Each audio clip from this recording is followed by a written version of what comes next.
I've been diagnosed with azoospermia, which means I can't have kids without surgery, but my wife just missed her period and took multiple pregnancy tests, all of which were positive, and I can't help but assume she cheated. My wife, 33F, and I, 34M, have been married for 3 years, together for 6. She's always been one of the most amazing people I've ever met. No huge fights, love languages match up, and we're both fairly active people, which has been why we've always had a really strong relationship for so long. That's why this is so difficult for me. We've both been doing pretty well in our careers the last few years.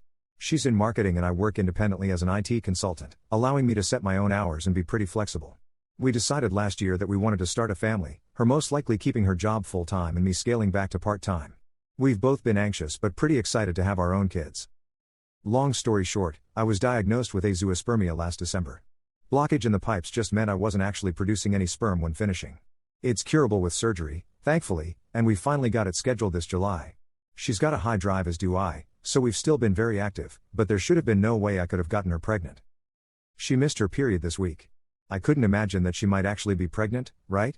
The babies are bottled in until they get the blockage out. She took 3 tests though, and sure enough they're all positive. At first I was stunned, because this shouldn't be possible. She's never been unfaithful to me in the past and never given me a reason not to trust her. I'm not the jealous type, but I'm literally stuck. The doctors said this couldn't happen. And I can't believe my wife would jeopardize the future we've been so excited for over some fling when we seem to have such a great emotional and physical connection. My wife's been ecstatic. She's given no indication of any guilt or worry that she may have cheated. She was so excited when she first found out that I didn't express my worries then. But she left for work and now I feel completely torn. What if she did cheat? Looking back now, there's a few tiny things that didn't seem to be an issue but now have me racking my brain for clues. Her job often has her taking clients out for dinner and it's not uncommon for her to get back later in the evening. She definitely had a busy last few months, but that's not uncommon for her job. She always wears one of the same 2 perfumes, but she came back one night smelling completely different. I remember seeing a text message on her lock screen of just a winky face, a different time, but assumed it was one of her girlfriends.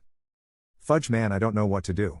I set up an appointment on Monday to see if there's any chance it could be mine. If it is mine and I accuse her of cheating, I feel like the world's biggest jerk. But she's coming home in a few hours and I don't know what I'm going to say to her. I can't stop thinking of these small things that may have been her cheating and I just didn't see it. Do I wait until the doctor appointment Monday before talking to her, or do bring up these insecurities while she's celebrating the pregnancy? I'm worried I won't be able to hide what's going on. Commenter: I'd say you should wait for the appointment. Biology can surprise us sometimes, but prepare for the worst case scenario. Update 1. First, I just want to thank everyone who reached out and offered their story about similar. I can't believe how many people are told they're completely sterile and end up being able to have kids anyways. I took a lot of what you guys said to heart. I had an ex of mine from years ago end up cheating on me, and it really left a scar for a while. It wasn't until I got more involved with sports and getting in better shape that I was able to try and move on. My wife and I actually met in a soccer league we were in together. We've had so much trust for so long that I thought those fears had gone away. It wasn't until now that I really started to feel shaken like that again. But I didn't want to let my past get in the way of what could be just a huge blessing. A few people really articulated the right way to communicate my feelings in a way that wasn't accusatory and respectful of my wife, who's never really given me a reason to doubt her. It's not uncommon for her to sometimes be home late, and she'll usually like to go straight to bed. I didn't want to dump this on her immediately and decided to give myself a night to sleep on it. I got up pretty early just being restless, went for a run, and cleared my mind. I couldn't wait any longer. I made our favorite omelets, and told her I needed to talk about something. You know I'm not Ashley, right? She knows me well. Ashley's my ex who cheated. So first I apologized. I apologized because I let this build up in my head for so long without talking with her about it sooner. What should be blessing has been nothing but insecurity and fear for me. We talked for a while. I told her how happy it made me to see her ecstatic and excited for the baby. I told her how much I love the relationship that we've built together, and I felt like a jerk for questioning her loyalty. She had never given me a reason not to trust her and that I still couldn't emotionally get over the thoughts of infidelity because of my ex. She thanked me for telling her, and she knew how hard it was for me to get over that. She volunteered to have us get a paternity right when he or she's born, which made me feel a lot better at first. But something still felt off. I honestly don't know why, something about how she was so eager to get a paternity test, and almost not mad at me at all for having kept this from her. Normally she would have been upset that I didn't bring it up right away, but there was just a weird feeling I couldn't shake for the rest of the day. It seemed like she was saying all the right things, but I couldn't get rid of this clawing feeling inside my head. Maybe I'm just being paranoid. Maybe there's a gut feeling that I need to listen to. But I ended up going to the appointment alone, as we decided it would be good to see if I still needed the surgery. Turns out it's obstructive azoospermia. I've read so many stories about people who were supposed to infertile end up getting pregnant. So I brought that up, and how my wife's pregnancy was affecting me. The urologist thought it would be pretty unlikely that I wouldn't need surgery to have a kid with how mine was presenting itself. He mainly tried to skirt around the topic, and mostly pushed me towards making sure she was actually pregnant. Being there didn't really help. I feel like I just got more uncertainty. She had another night being out to 8:30 last night. We talked about scheduling an appointment to verify the pregnancy when she got home. She seemed a little confused, but then quickly agreed. She promised to do it in the morning. I asked how work had gone, and she gave me a kind of non-committal answer about her boss pushing her too much and being stressed out. There's nothing huge there, but she just seemed off. I really couldn't put my finger on it. We were still acting all lovely-dovey, but something just felt wrong, and I couldn't talk about it without repeating the same conversation we had Sunday. I've been trying to throw myself into work to distract myself, but I haven't been able to focus. We have a joint checking account that we'll sometimes move money in and out of, but really only use it for groceries or household items unless we talk about it beforehand. This morning she moved half of it to hers, about $1,700. We don't do that, she's never needed to before. And I checked our healthcare portal, and she made the appointment for the one-time Thursday that I mentioned I was busy working on site. We were supposed to go together. I'm starting to go crazy. How do I bring this up that isn't me just having the same conversation again? I'm looking into getting a second opinion for myself. But I need a litmus test from objective outsiders to know if I'm really losing it or if this seems weird to someone else. Edit, I've been trying to center myself. We talked calmly for a bit on the phone. She claims she moved the money out in anticipation for the deductible payments she'll have with different visits. I didn't bring up anything else, but she seemed a little impatient with me, probably rightly so, and implied we'd have a longer talk when she gets home. I'm just trying to not overreact right now. I don't know what to think. This is either a misunderstanding on my side and I'm a father. Or, not. Thankfully she's not working late today. Thank you those who are trying to keep me grounded. Edit 2, I went for a long run to clear my mind. Got a shower, and then my wife should be home. I'm going to go into the conversation with no judgment, just objectively walk out the facts and why I've still been struggling personally with some of them. Regardless of what happens, I'm done with any confusion left between us. Thanks to those who messaged me and gave advice. Update 2. I'm sorry to drag y'all through the worst of my insecurities. I definitely channeled quite a bit of my negative shit into what I posted. But hey, that's what anonymous people are good for sometimes, I guess. Anyways, we finally sat down after she got home last night. I told her everything that was going on. The urologist, the money, the upcoming appointment.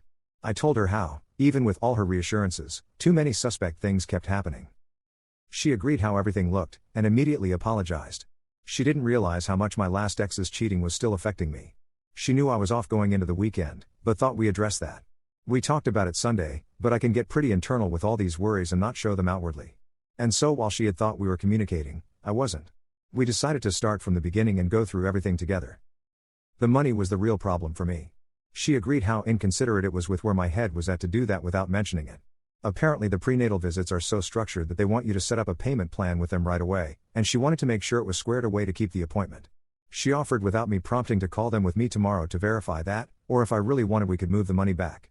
She does get better rewards out of hers, so it kind of made sense. We read up on obstructive azoospermia, and it doesn't seem like they're often invincible force fields. It seems like only the actual absence of the vas deferens, CPAVD, actually guarantees complete infertility, so it is possible for some to get through. We're going to go back to the original specialist I was working with last year and hopefully get a clearer picture. It turns out the appointment she made was the only time they had available so soon, and figured it'd be best not to wait. I told her I took off work to go with, and she was relieved I could join. Once again, she said all the right things and seems genuine about getting us on the same page. After going through each thing I was just wishing I believed her a little more before. She's stressed out with work and when she'll have to take off, but she really seemed to want to go out of her way to alleviate my concerns. She even offered an open phone policy if I needed. We did look at the text I had seen, and it was just a girlfriend. I declined though right now, since I don't want to be that husband. This has really made me take a deeper look at what's in my past and how that still affects me today. Even thinking back to this weekend, it was so hard to see in the moment how much all the uncertainty was affecting me. That level of anxiety literally makes you question what around you is real. I think the trust but verify is the best way to put it. I was just trying to verify without any of the trust is all. This has all put a strain on our marriage right now, but I'm feeling a bit more like we're a team again working towards easing that. She thought that a NIP ASAP was a great idea, as long as we also get some kind of counseling together. I'm not big on therapy, but I can probably agree that it will most likely help.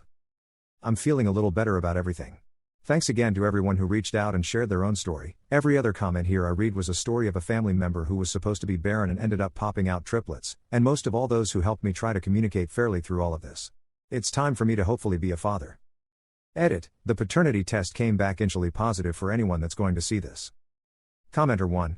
It's excellent that your wife was able to not be defensive and to identify with your jilted and wounded perspective to see how things could be negatively interpreted by you. Speaking for the whole internet here, we wish you and your new family the best and that you continue down your healing road. Commenter 2. I'm glad it worked out. All I can suggest at this point is to remember that you're not the only person that went through a traumatic event here, your wife did as well. She realized her husband does not fully trust her, regardless of whether it's within your control or not. Please keep the lines of communication open with her and spend time together to rebuild that trust, for both of you.